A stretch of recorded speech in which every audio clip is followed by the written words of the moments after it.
Hello, तर मी केली होती खापरोळी. मस्त अशा खापरोळ्या आणि नारळाचा रस बनवलेला. एकदम छान झालेल्या खापरोळ्या, एकदम मऊ झालेल्या.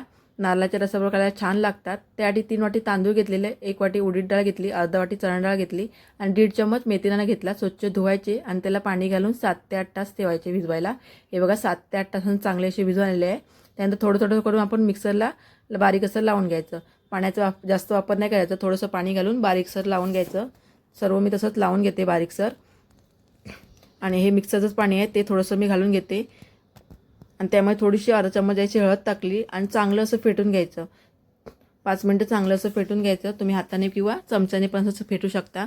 आणि त्यामुळे थोडंसं मी तेल घालते आणि तुम्ही पीठ ठेवायचं. ओव्हरनाईट ठेवू शकता किंवा 7 ते 8 तास ठेवायचं पीठ येण्यासाठी. मी ओव्हरनाईट ठेवलेलं. हे पण चांगलं असं पीठ आलं आहे.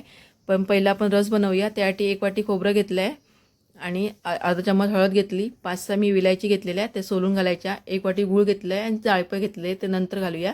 आणि त्यामध्ये पाणी घालून बारीकसर असं मिक्सरला लावून घ्यायचे. त्यानंतर चाळण घेतली, त्यामध्ये दाबून दाबून असं रस काढून घ्यायचा चमच्याने. आणि वाटणामध्ये मी ना 1 चम्मच जायची ना जिरे घातलेलं, ते तुम्हाला दाखवायला विसरली, तर तुम्ही नक्की घाला जिरं आणि वाटून घ्या. तर मी 2दा असं मिक्सरला लावून घेतलं आणि रस काढून घेतला. छान असा रस आला आहे. आणि त्यामध्ये गूळ घालायचं आणि थोडंसं जायफळ किसून घेते आणि थोडंसं मीठ टाकते आणि चांगलं असं गूळ वितळून घ्यायचं. आणि आता आपण खापरोळी करायला घेऊया. त्यासाठी पिठामध्ये मीठ घातलं नव्हतं तर मीठ घालते आणि ढवळून घ्यायचं. तर एका भांड्यामध्ये मी पीठ काढून घेते थोडं. तोपर्यंत मी भिडतवलं आहे गॅसवर गरम करण्यासाठी. आणि कांदा घेतला तेल लावण्यासाठी. तर पहिलं चांगलं असं तेल लावून घ्यायचं भिड्याला आणि थोडं थोडं करून आपण असं पातळसर आपण खापरोळी काढून घ्यायची. एकदम छान होतात. आणि त्यावर 2 मिनटं झाकण ठेवायचं आणि परतून घ्यायचं.